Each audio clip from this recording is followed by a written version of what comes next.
December 10th, 2280, 8 p.m. Mars Headquarters. Office of the Chief Executive of Tune Minerals and Extraction Corporation. CM and E Corp. A researcher with the surveying division of the company gleefully walks into the CEO's office with the much-awaited results of a new area that has just been surveyed. Sir, here it is. I think you are going to be happy with what we have found on this planet. The researcher hands the document to the CEO.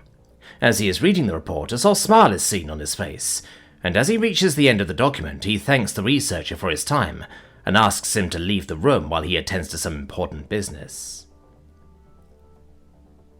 CEO of CM and E Corp, Montgomery Chun. After reading that report, this could be my company's last chance to turn things around, I thought to myself. Shelley? I said into my office intercom. Yes, sir. Shelley, organize a meeting with the off-world exploration and mining team, as well as that make sure the researcher who made this report is in the meeting too. Yes, sir.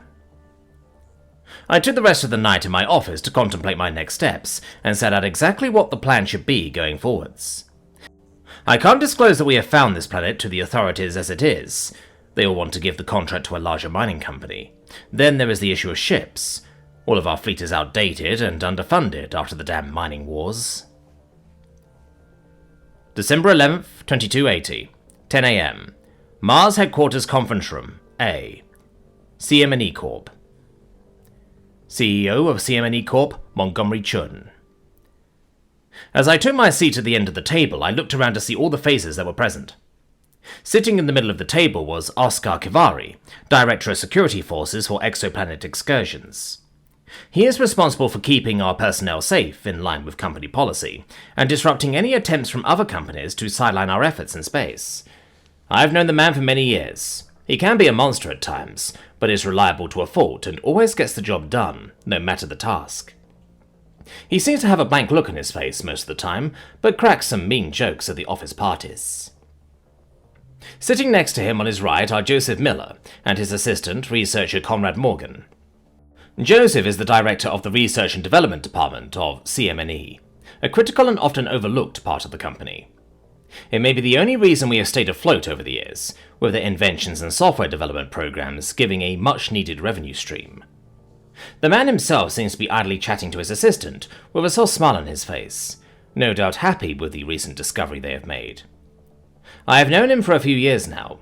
He is charismatic but arrogant at times, as he knows the company and I owe him a great deal for his innovations. Sitting at the opposite end of the table from me is Gianoli Jabinski, the man chosen to be the head of resource allocation and management. Practical and quiet, he is a new hire to the company, but his resume is flawless, qualifications numerous, and he came recommended by several colleagues in the past. On the right side of the table we have Frederick Hans, a long-time employee of the company. Spent 15 years employed as operations manager for many colonies and mining sites. Seems to have a knack for turning non-profitable sites into profitable and efficient ones. With a trusted record and long-time experience, he is perfect for this assignment. He is sitting down reviewing some notes on his personal laptop with a contemplative look on his face. I have been told he is a workhorse of sorts, willing to handle issues if needed personally. Finally, we have Dr. Elizabeth Cotting, Head of Health and Safety for new and upcoming operations. I have met her briefly several times at office parties and mandatory meetings, but this is the first time we will be working more closely on an operation. Her work has saved us from many a potential lawsuit. Actual lawsuits, injuries, and on-the-job deaths. These fringe wells and facilities can be death traps at times, so every precaution needs to be taken to avoid unnecessary loss of operational personnel. Good morning, everyone. I trust you are all wondering why I have called this meeting today, and I will tell you. But first, I must advise you that everything said here is considered sensitive company information and should be treated as such. Now, on to matters at hand. Our colleagues at the R&D department have found an extraordinary new planet. I gesture to the folders that are being set out in front of them all.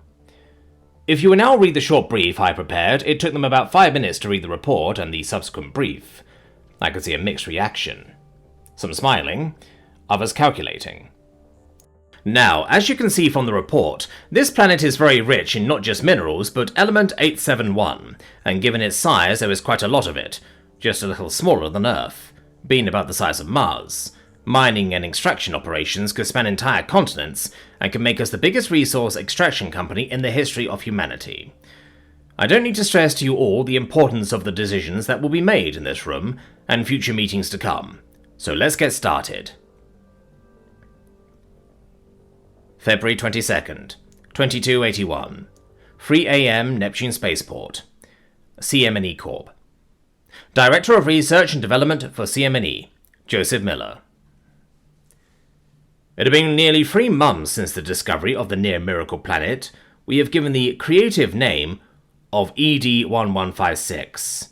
Since then, we have scrambled to get the equipment and manpower needed to sustain the voyage to the planet and the subsequent setting up of a mining colony. I couldn't care less about the potential money made from the venture, personally, but what really interests me is the discoveries and advancements we can make on its surface. In particular, something that was grossly overlooked by my colleagues was the possible signs of life on this planet that the probes detected. It was even removed from the reports that were handed out, but my team and I know what's there. Water, oxygen, and even methane were detected by probes and long-range scanners.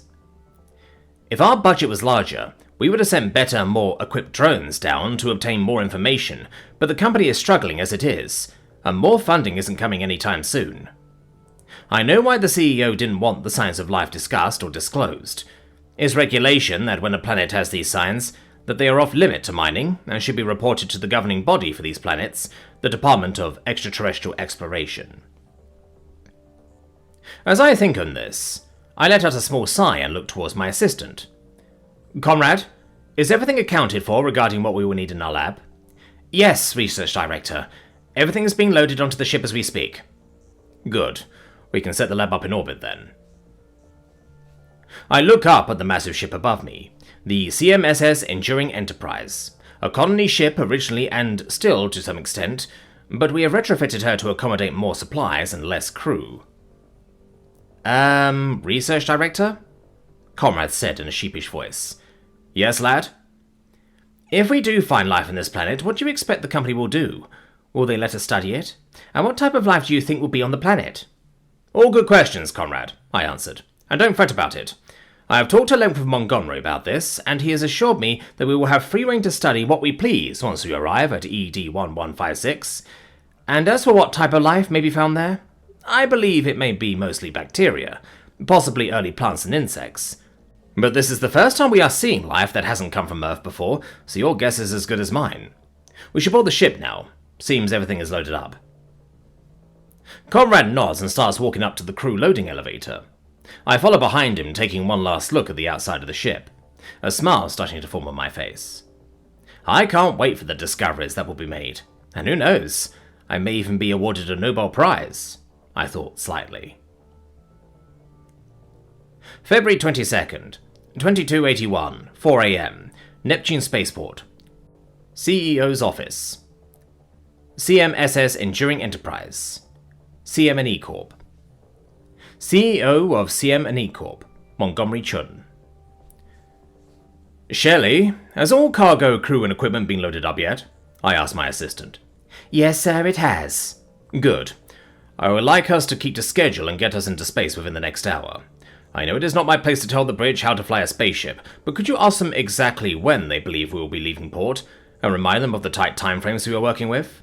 Right away, sir, Shelley replied. I look over the room that is my new office for at least the next few months, while I oversee the entire expedition and subsequent operations that will be taking place. This will be a massive undertaking, and if we somehow fail in this endeavour, not only will it bankrupt us, but hundreds of thousands of people will be out of the job, and the entirety of humanity could go into an economic slump.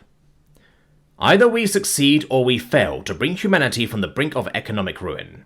Failure is not an option for what we are doing, and I intend to make sure that does not come to pass. Hello, sir? Shirley has come into my office with the first officer in tow. Ah, Mr. Zhang, please sit down. How can I be of service to you? Sorry, sir, Zhang replied. I would prefer to stand as I cannot stay for very long. I just wanted to inform you personally that we will be approximately 30 minutes behind the target for liftoff. It seems that the engineers are doing some last-minute adjustments to the wormhole projector, and we will not be able to travel anywhere close to our destination without it functioning properly. Alright, well, thank you, Zhang. Will there be anything else? No, sir. That is all for now. Zhang then left the room after a short nod, and I started rereading the initial reports from ED-1156. Joseph was worried for the potential of life on this planet, but I'm sure it's going to be a non-issue. After all, humanity hasn't discovered life on another world yet, and the probes are old, beat up, and they probably misread what makes up the atmosphere. We will get there, and it will be some Mars-like world perfect for the start of mining operations. Thinking of those mining operations, I hope our support ship will be on time to meet us there. We won't be able to start resource extraction without it.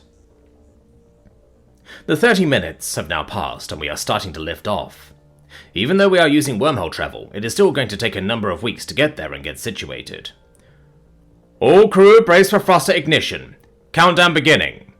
10, 9, 8, 7, 6, 5, 4, 3, 2, 1. As the announcement reached its end, I felt my custom leather chair lurch underneath me, and I suddenly became aware that we were moving very fast out of orbit and towards the edge of the solar system, where we would deploy the wormhole and rapidly enter the system of ED-1156.